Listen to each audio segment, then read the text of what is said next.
How many of you have read Horton Hears a Who? Dr. Theodore Seuss Geisel writes as follows.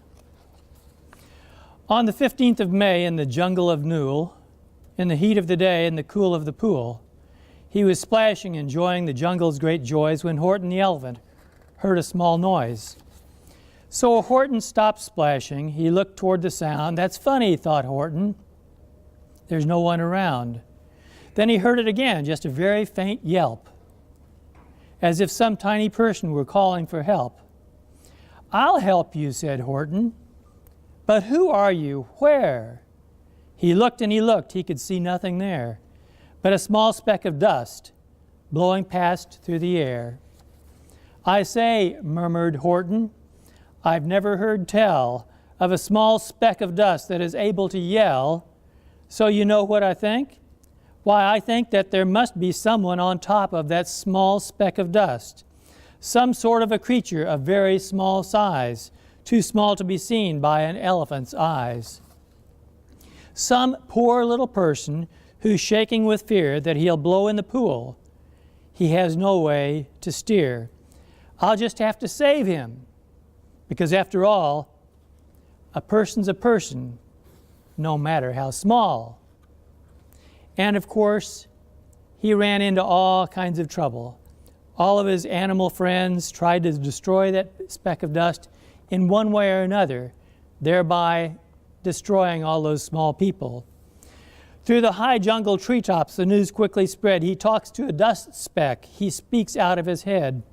Just look at him walk with that speck on that flower, and Horton walked worrying almost an hour. Should I put this speck down? Horton thought with alarm, if I do, these small persons may come to great harm. I can't put it down, and I won't. After all, a person's a person, no matter how small. Well, it went on, and things got worse and worse. Finally, from dawn on the speck came the voice of the mayor. We've really had trouble, much more than our share. When the black-bottomed birdie let go and we dropped, we landed so hard that our clocks have all stopped. Our teapots are broken, our rocking chairs smashed, and our bicycle tires all blew up when crashed. So Horton, please, pleaded that voice of the mayor's, will you stick with us, whose, while we're making repairs? Of course, Horton answered, of course I will stick. I'll stick with you small folks through thick and thin. Finally, small voices were heard, and just as he felt he was getting nowhere and almost about to give up in despair, he suddenly burst through a door, and that mayor discovered one shirker quite hidden away in the Fairfax Apartments, apartment 12JD.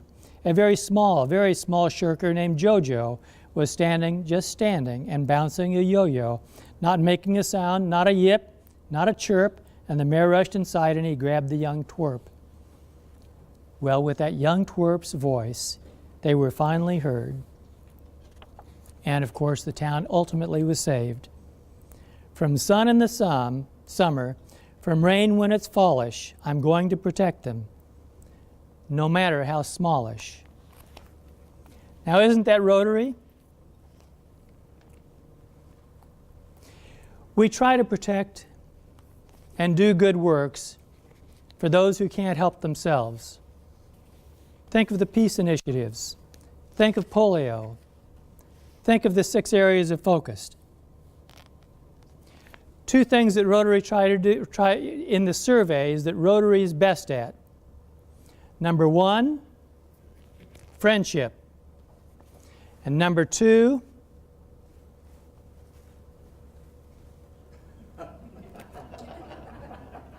service. So let's get on with our story. You all are very, very important. You're important from the standpoint that the district governor cannot do everything and cannot be everywhere. You step in the shoes of the district governor wherever you go. You're an important cog in the wheel in running the district, and you are like an octopus throughout the district that you're in, trying to help your district governor work. You're the face-to-face of Rotary in your area. Technology is important, but it doesn't eliminate the face-to-face. I believe when we talk about technology that it's so important. We all need social media. We all need those things that have been created over the recent years, and you need to be up to date with the most current technology you can find. Just last week, for example, Apple came out with a new iPad. How many of you have seen it yet? Well, the new iPad is good because, one, it's no longer plastic, it's metal. And two, the battery will never run out. So you see, Apple has created something that you will never, ever have to go back and replace again. Now, technology is also important from the standpoint that it gives a way to coordinate and get in the minds of people. I want to share with you the Lee Summit Rotary Club, and I asked when I came here for the setup for the PowerPoint and all of the technology. Unfortunately, the computer that I was provided did not accommodate 35mm slides. But I want to show you the slides anyway. Now this is a slide from the Lee Summit Rotary Club. Here's our installation of officers from Lee Summit, Missouri. You know, we're right located on the shores of Lake Ontario, so we had this picture taken right on shores of the lake.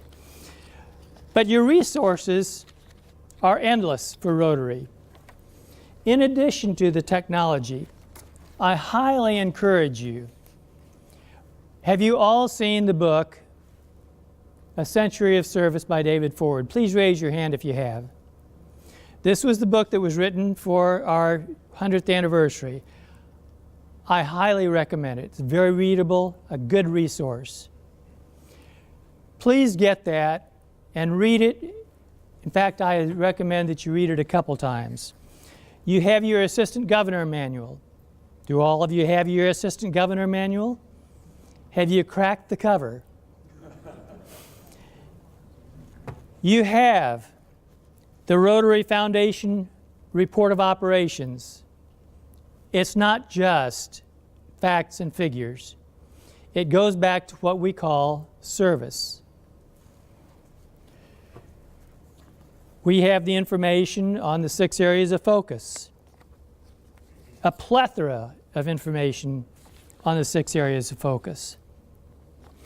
And one of the, and of course you have your strategic plan information. Everybody knows about the strategic plan, right? And then we'll get into another couple of resources later on. Now, I'd like to pass out the next portion of our program called the waves. So would the please, Sergeant at Arms, please pass that around.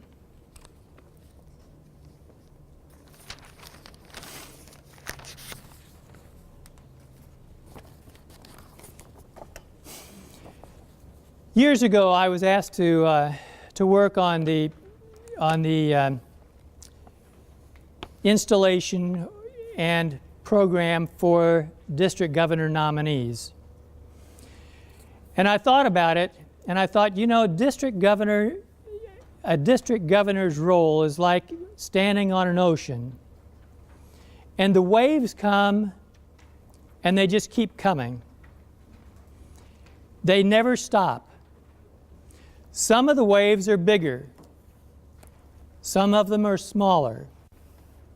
But they don't stop.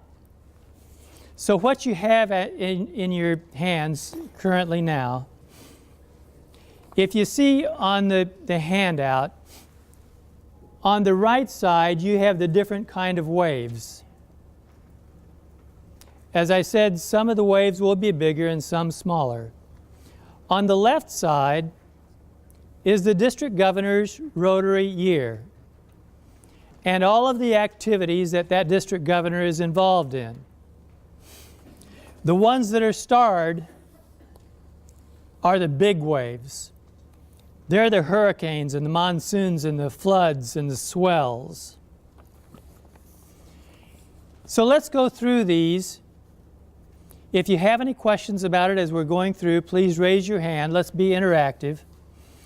But you know that the district governor's work starts at the zone training, the zone institute. And I tell you this because I want you to know exactly what the district governor has to go through and what his or her year looks like. Because you're going to have to support that person. The zone training. The next thing that the district governor gets is a manual from RI, either print or technology. And that manual, if the district governor is really on top of things, he will go through multiple times to get a feeling of what Rotary is about and what the foundation is about.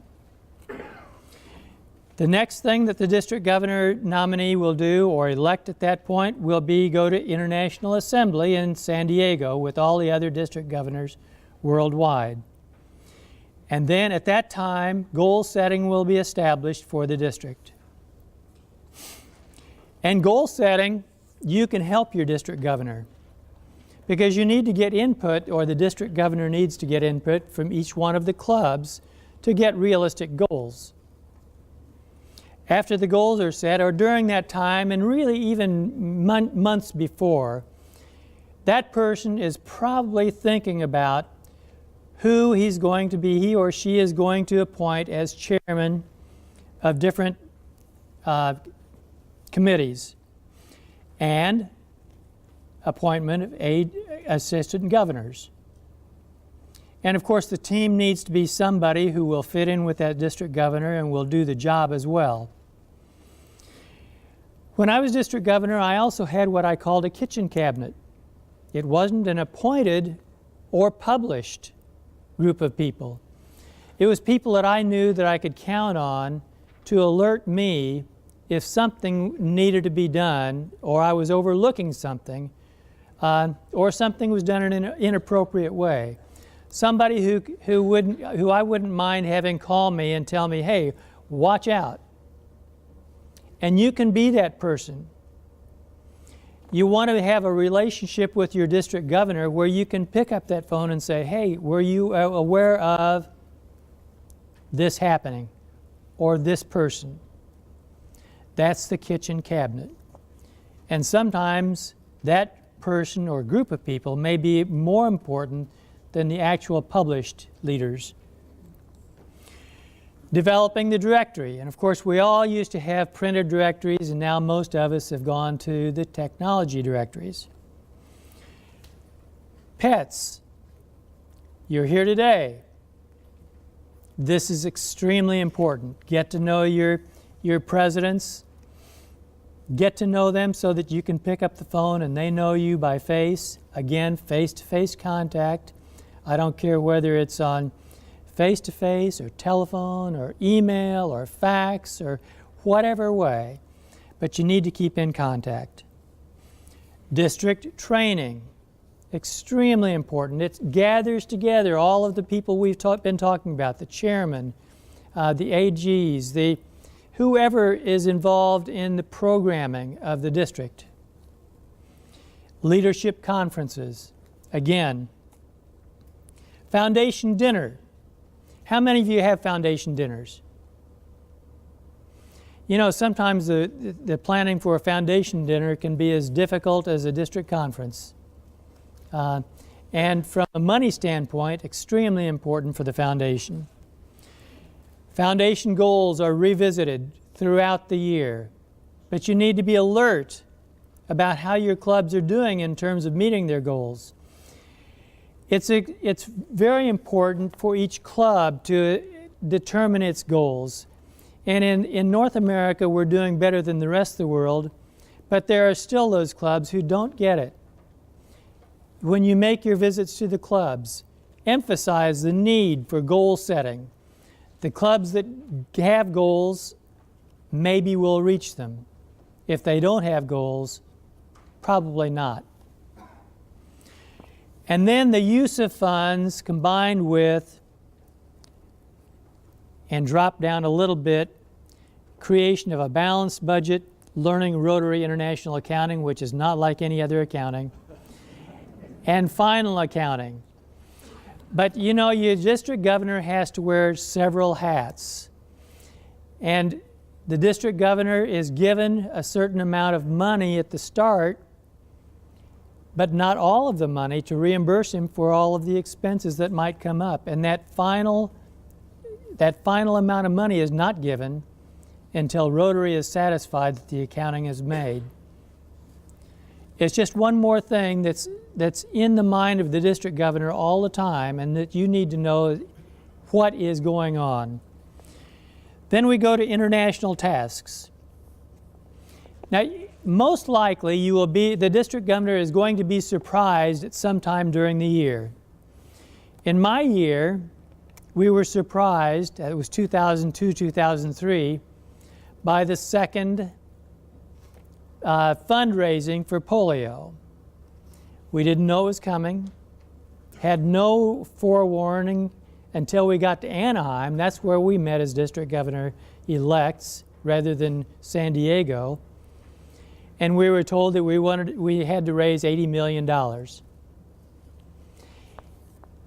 It's just one more thing that comes as a surprise, and there's going to be a surprise. That maybe it's a disaster someplace in the world, whether it's Haiti or the Philippines or who knows where. But the district governor will be caught off guard, and you can help him to support him in that way. And then, of course, the district governor has emails, mails, websites. I had Monday morning memos so that I wrote everybody in the district once a week about what was happening and what was coming up.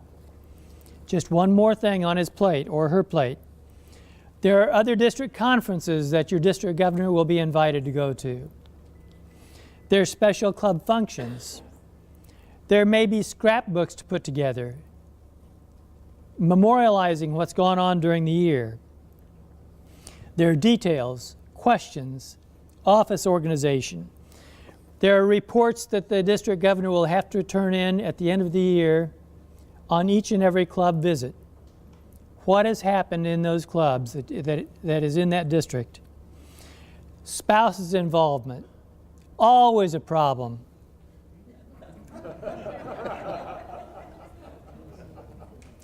Meet my wife, Jean. And then when the district governor's year is over, it's not over. You know, your work as a Rotarian never stops, and the district governor's term never stops. Finally, International Convention, a party to signify the end of that Rotary year. Well, that gives you a little bit of a foretaste of what your district governor has facing him. Now, let's pass out the next handout. Let's see something very personal to you. And that is, when you make your club visits,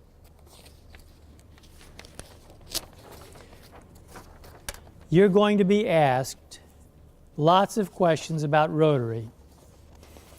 So we're going to go over the things that you absolutely, positively need to know about Rotary so that you can show them how smart you are.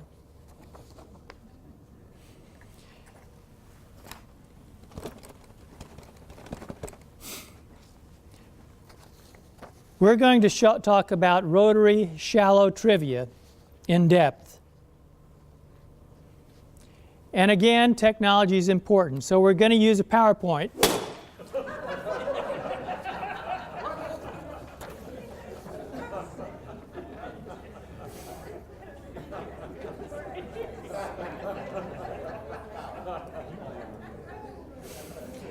Now, this is extremely interactive.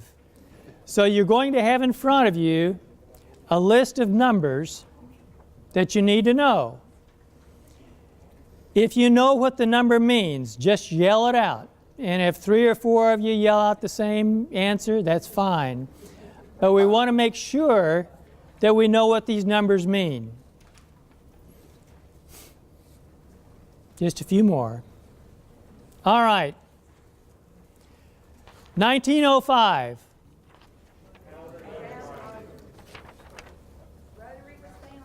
Rotary's founding. By whom?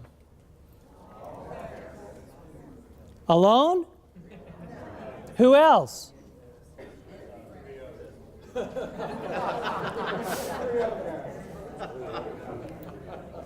That's exactly what I thought would come from this group.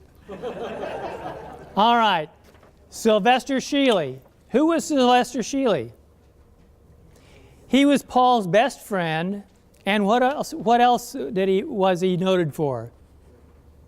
He was the first president of a Rotary Club. Paul wasn't the first president. Sylvester was. Who else? Gus Fear. And then finally? No, Harry came along later, but he was known for the first person who brought in singing to Rotary. Who else? Hiram Shorey. 2006. Excuse me, 1906. What's significant about 1906? Oh, why was Rotary founded? Why did these four people get together? Friendship. What? Networking. What else? Friendship, networking, and high ethical standards in business. Everybody says service. That's not true. Service was not contemplated at the time. Now we come to 1906. First service project. What was it? Well, you know, there's controversy about that. Some say it was the gifting of a horse. Where? Where? It was a preacher in Joliet, Illinois. A preacher in Joliet, Illinois, whose horse died, and they supplied him a new horse. All right. 1,220,115. Number of Rotarians worldwide. 34,558. Number of clubs worldwide. 531. Number of districts worldwide. 211. Countries and territories that Rotary is located in. 1932.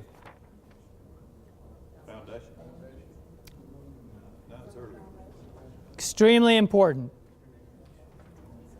Four-way test. And that goes with the next one, 4. What is the four-way test? Let's all say it together.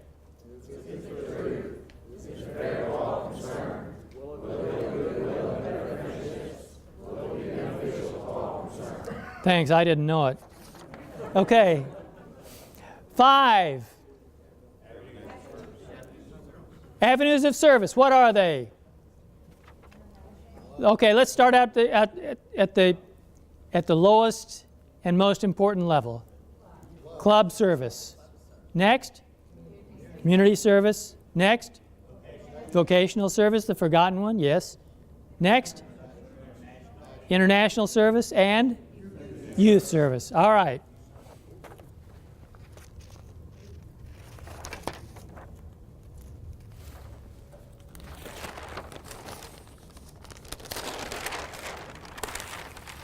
One, a lonely number. Actually, this is meant to be what Rotary started out with, the classification system. You know, one person in each occupation or profession. Now, of course, we've gotten away with that. We've relaxed it in recent years, but it's still extremely important. Why would anybody join a club of all lawyers?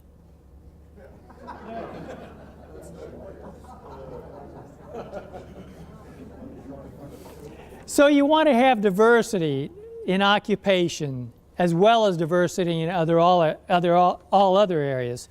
1917. Creation of the Rotary Foundation where? International Convention located extremely important geographical area in this world. Kansas City, Missouri. And $26.50. What does that mean?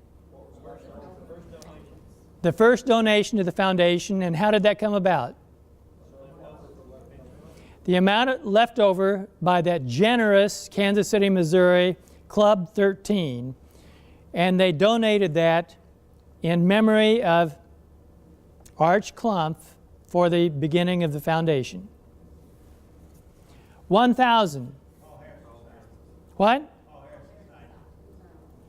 I haven't heard an answer yet.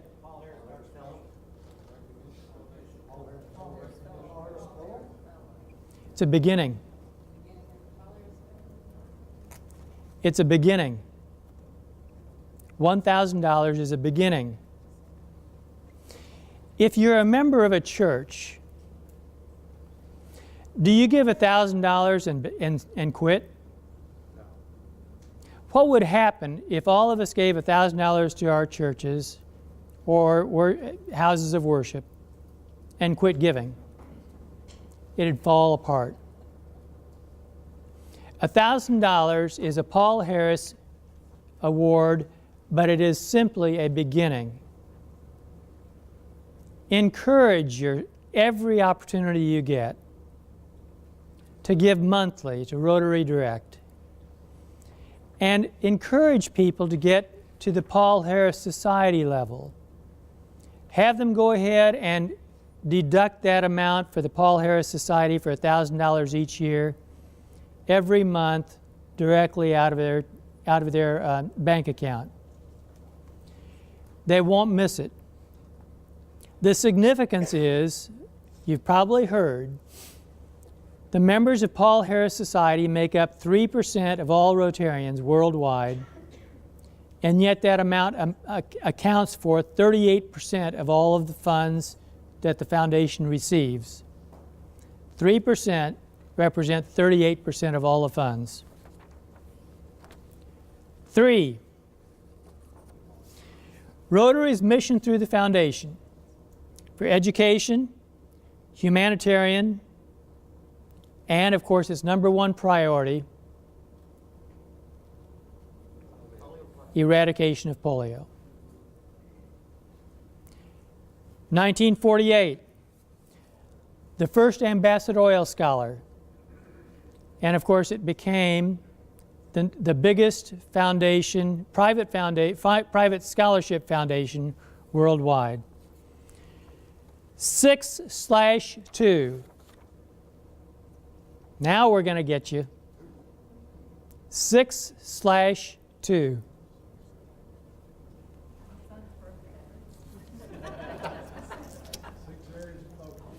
Six areas of focus.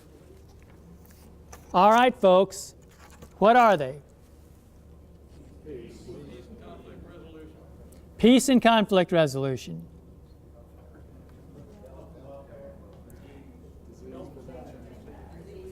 AGs, you've got some work to do. Disease prevention and treatment. Water and sanitation.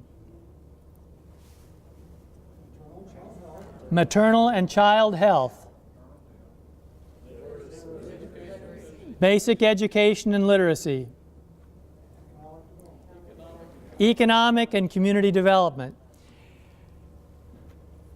Memorize this, please. Get it out. It's so easy, and it ought to just roll off your tongue. Now, what is this? That's the 6. What's the /2? What do we require of these things? Sustainable, measurable.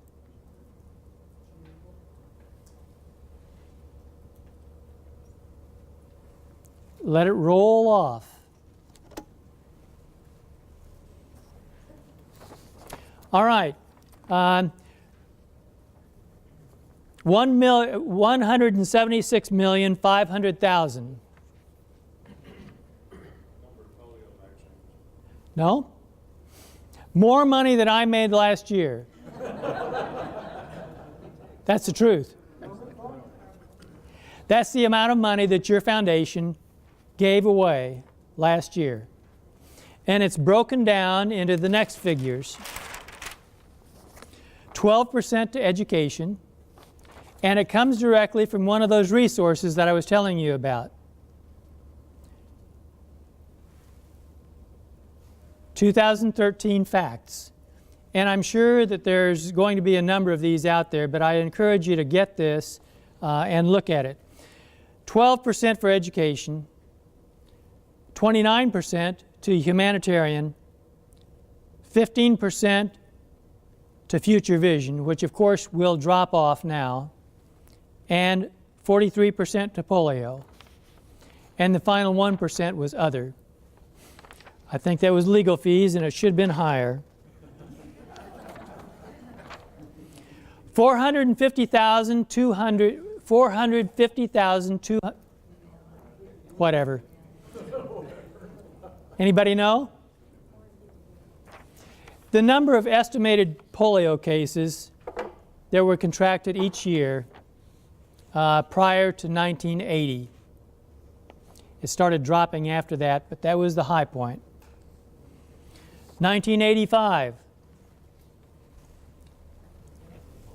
What is that number again, Admiral? 450? 450,000. It should be dropped off. Drop off the final zeros. 450,000. 1985, another convention. Where was it? Kansas City. Another convention in Kansas City. That was when Albert Sabin gave his talk about providing vaccine for the children of the world. Next number, 120 million. What was that? That was the goal that was established in 1985. It was hopefully enough to eradicate polio. We were not successful. We only gained 247 million. Then we came back in 2002, 2003, another goal of 80 million. We received 120 million. 1,100 million. Now we're talking about big numbers. That's the amount of money that Rotarians have given to the cause so far. 0.60. 60 cents. The amount of money that it costs for each drop of the vaccine. 2,600,000,000. Number of children worldwide who have received the vaccine as a result of our spearheading that effort. 9 million.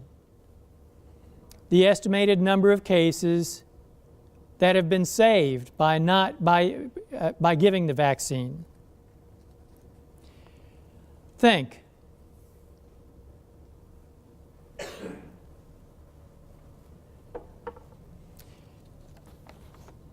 Polio has been around for thousands and thousands of years. Think about all of the heartache, devastation, deaths, crippling that has resulted. Think. The first vaccine was produced by Jonas Salk in 1955. Our involvement has been starting maybe as far back as 1979. In terms of the total number of years that polio has been around, that's that much time. We can't give up.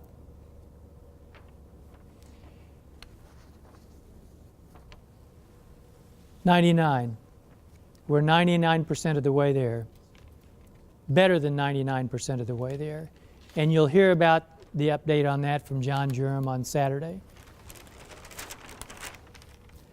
2. Number of countries left with case polio. There are 2 ways to give to the foundation. Actually, there are 3 endemic countries left, but there's some other countries that have been transported and have polio still. 2 ways to give: the annual funds and the endowment funds. And again, as assistant governors, you kind of need to know some of these things. So hopefully you've gotten this down. $828 million, that's the amount of money, the endowment fund. That's the money that sits there. We use the earnings off them to the extent that the trustees allow each year. But the rest of it is in reserve as a safety net for future. Out of that, $292 million are assets that we currently have in the bank. $536 million is the amount of expectancies. The expectancies are anticipated by the time they mature to be triple that. 43, the final number. There are 43 ways to give to the foundation. You can give cash, stocks, bonds, real estate, mutual funds. You can have your IRAs deposited to the IRA. You can give in trusts, whether it's a living trust or a variable annuity trust and a unit trust. There are 43 varieties of ways that you can give. So when you go out to your clubs and you represent your district governor, remember that. And remember, in the words of that great theologian of our time, unless someone like you cares a whole awful lot, nothing's going to get better. It's not. And remember now, no matter how small, we want to take care of the smallest of the small. Go do your job. Thank you.